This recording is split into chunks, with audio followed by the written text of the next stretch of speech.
It's a waiver wire three-way battle royale right now between Kameron Johnson, Tez Johnson, and Sterling Shepard. We're going to see who takes home the crown today. Which one do you want? In the comment section below, we want to hear that, and it's going to help somebody else out. But before we dig in, you need to click that subscribe button right now. We're looking at the waiver wire harder than anybody else on YouTube. We're building strategies around it. We're finding new things out about the waiver wire every single day. On top of that, we're deep diving like we're doing today on the trending players, so you know the good, the bad, the ugly, their background, the advanced metrics that are hard to find that you got to pay for, and everything else about those players. On top of that, we're going to help you set your lineups rankings, and then looking at every single game and matchup. Click that subscribe button. Stop missing out. This is a free resource, and I'm just here to help you out. The big thing about this is Emeka Egbuka. Now, we might find out, probably when I'm posting this video and uploading it, how long he's going to be out. It could be for a short time. It could be a long time, but we're scared about Emeka Egbuka. The fact that we're undergoing testing Tuesday to determine how much time. How much time? That sounds bad. It could be not for a long time. It could be just, we might be back sooner than later. It could be for a long time. We got to get prepared on this. Kameron Johnson in Week 6 against the Niners. 49% snap share. 4 targets, 4 balls caught, 64 yards, 1 touchdown, 16.4 PPR fantasy points.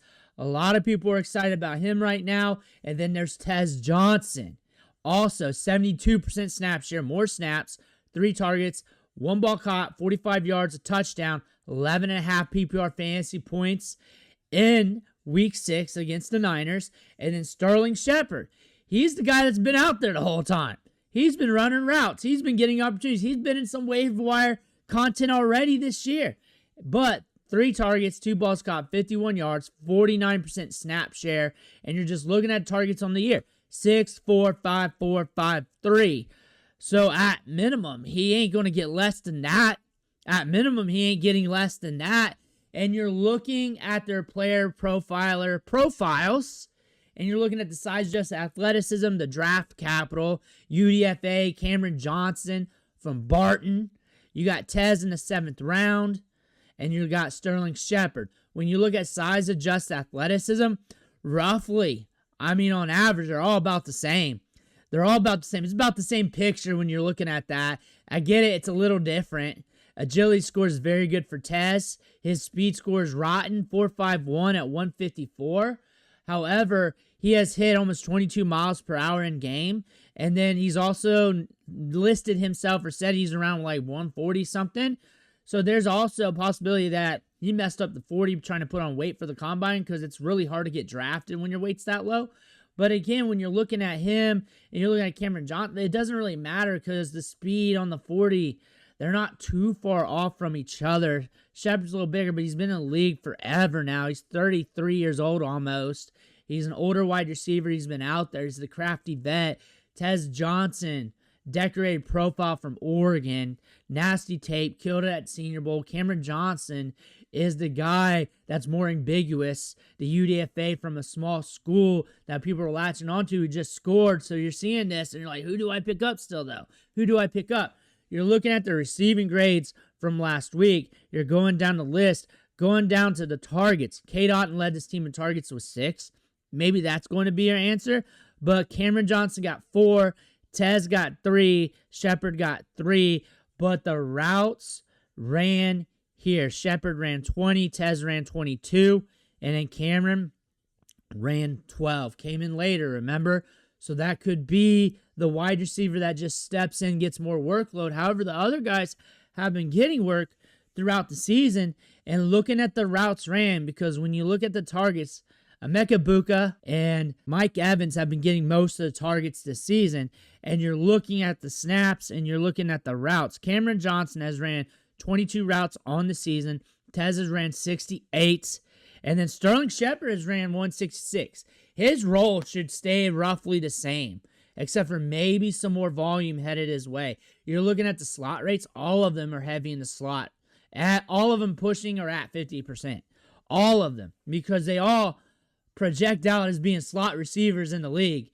When you look at the size adjusted athleticism and everything else, You're looking at the ADOTs. You're looking at all that stuff. They're all in the double digits. Everybody's in the double digits on this team. That's one thing with Baker Mayfield. He's pushing it downfield. He's being aggressive. That's a good thing because these wide receivers could hit it on any given play. You saw that with Ted. You saw that with Kameron. You're looking at this wide receiver depth chart, and it's that meme with the Grim Reaper just going door to door to door to door to door. Who's next is really what you're looking at. I mean, sad to say, but who's next? You also got Ryan Miller there. Ryan Miller, 25% snap share last week. No targets. Now, when you're depleted this much and you're looking at Ryan Miller, you're like, oh no, not another name. You're thinking of that. You're looking at Cameron Johnson. You got to go to Barton's site to get the stats here when you want to dig a little deeper. PFF has like one game of data. 879 yards in 2023, 51 balls caught. Year prior, 44 balls caught, 566. Year before that, 46, 791. Listed at 5'10", 170. There, you're going to Tez Johnson. We start off at Troy. At Troy, we do okay, 67 for 735. Our second year as a freshman. In 2022, 56 for 863 and 4 touchdowns. Our super sophomore year. And then we go in 2023, we go to Oregon. We light it up, 1,100 yards, 10 touchdowns. This is when people start talking him up. This is where he gets big in the draft circles. Then the next year, 83 balls caught, 898, 10. And then we get to the Senior Bowl, we light it up. And we're creating separation. We got the nastiest routes. He's great at creating separation. This is a good wide receiver. This is a wide receiver. If he was bigger, if he had different size, adjusted speed profile, and everything else, with what he does on the field, he would have got drafted higher. You're looking at the ADOTs, they're not there. He gets the short targets, the short to intermediate.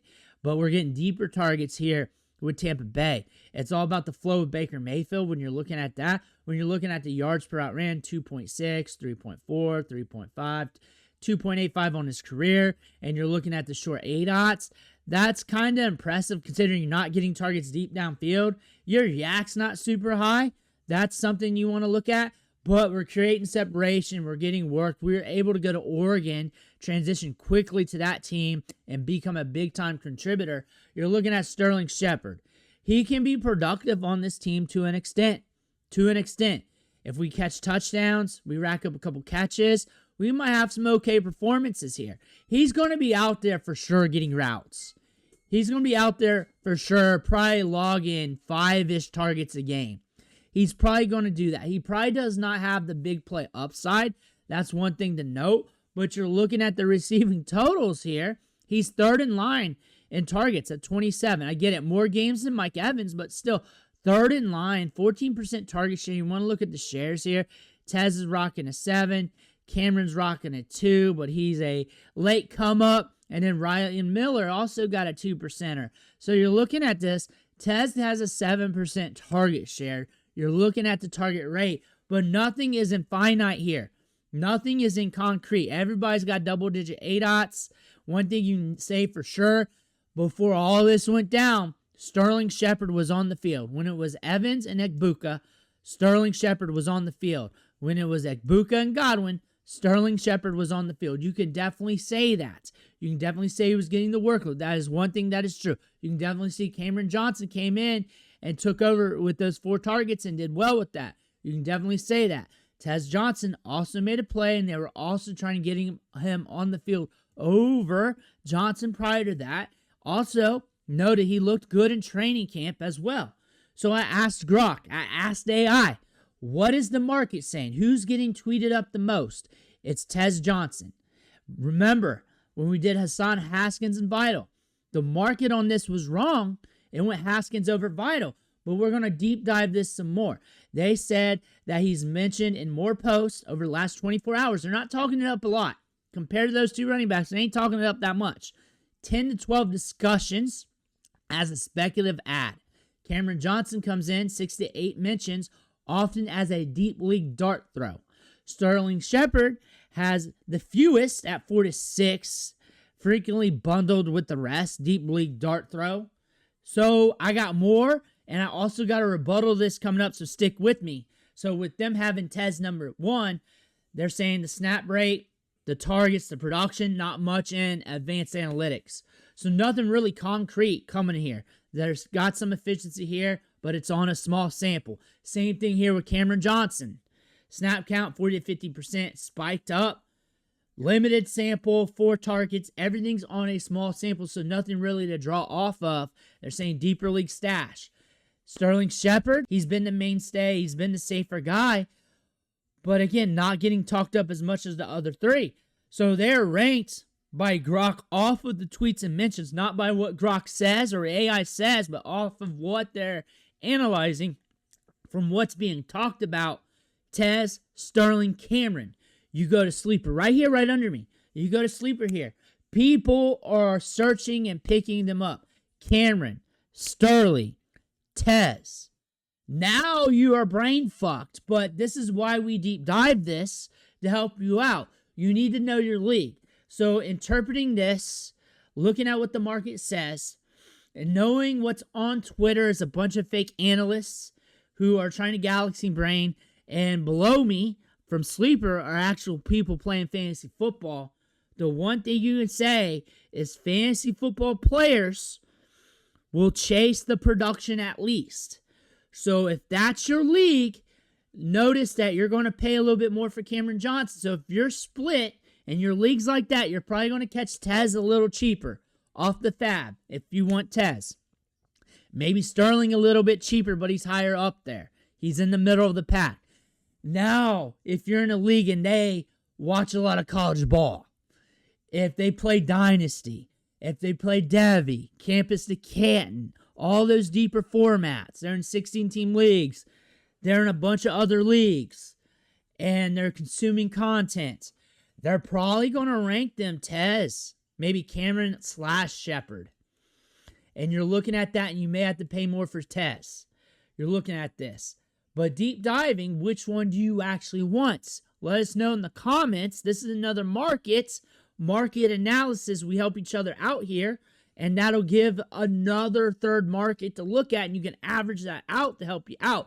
66 plays ran per game, 37 pass plays ran per game, and a 57% pass rate. One of the fastest offenses in plays ran in the NFL, and also between snaps, and also with pass plays ran. Neutral game script, we're even faster, guys. This team wants to have the pace up. Baker Mayfield wants to pace up. Baker Mayfield's decisive. He's got the cojones. We know this. I don't think he really cares what your name is on the back of the jersey. Since it's not Ibuka, since it's not Mike Evans, since it's not one of those studs, he might be just saying, hey, all right, I'll just go up here. I'll do my pre-snap. I said this earlier in the week on one of the Waiver videos. He's probably going to go up there, do his pre-snap. He's going to get his look, high to low, low to high, depending on what they're doing, what's presented to him, and all that. And then he's going to take what's open and go through those progressions and keep it moving. That's probably what he's going to do. I don't think he's going to lock into one unless one heats up. I think from watching Baker and watching how he plays the game and watch how plays break down, that's what he does. That's how he's able to make that, because he's very good at pre-snap. And he knows where things are at when he can't see it.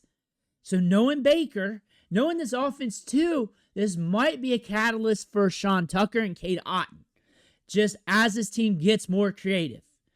Then Miller might come in. We might catch a little Miller time, because Baker Mayfield doesn't care. This is why I show you the market, so you can pinpoint what you want, and you got to know your league. Because if I tell you Tez Johnson is the guy, and really it's just split to where it doesn't matter, and you could have got Kameron for $1 versus Tez for 15. Kameron, who got a couple points less, would have been a better play, because now you got more assets to play the waiver wire later. You're looking at these matchups here coming up. We got some advantageous game scripts here for Baker and these wide receivers where we might get lucky. Do you understand where I'm coming at here with these wide receivers? I'm kind of split too with you guys. And I also want you guys to know your league. And then also pay attention to what your league market could be like, because you may just want the cheaper one here. And it might be Kameron, Tez, or Tez and Kameron if you're shooting for more upside. If you're shooting for more stability, you might pivot and go sideways to Sterling. But we got some good matchups here. I would not be surprised if Cade Otton gets more work. Who do you got in this? Who are you chasing? If it was me, gun to my head, which wide receiver, I don't have to worry about market, I don't have to worry about this, and that. I'd probably shoot for the upside of Tez Johnson. That's probably what I'd do. Now, realistically, I think Baker Mayfield is going to do his pre-snap reads, and he's going to take what's there. I think he's going to do what is called in the system, what is given to him in the front, and he's going to look at his safeties, where they're going to be at, look at his separation, where he's at there, and try to figure out the coverage, and then he's just going to go with what's there.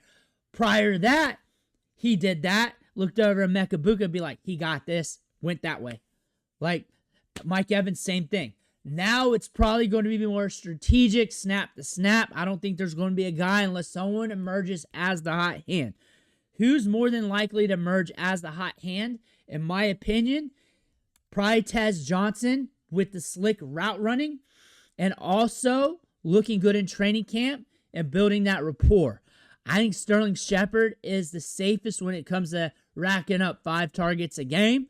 And that might be your favorite look. And then I also think Kameron Johnson is going to have some opportunity in some of these matchups. And he might be more expensive or cheaper than Tez Johnson, depending on what they're looking at, as I showed you guys right there, as it's big time split right now. Who are you getting, though? Who are you valuing? I want to hear about that. Make sure you hit that subscribe button on the way out. Thank you for watching. Catch you on the next video.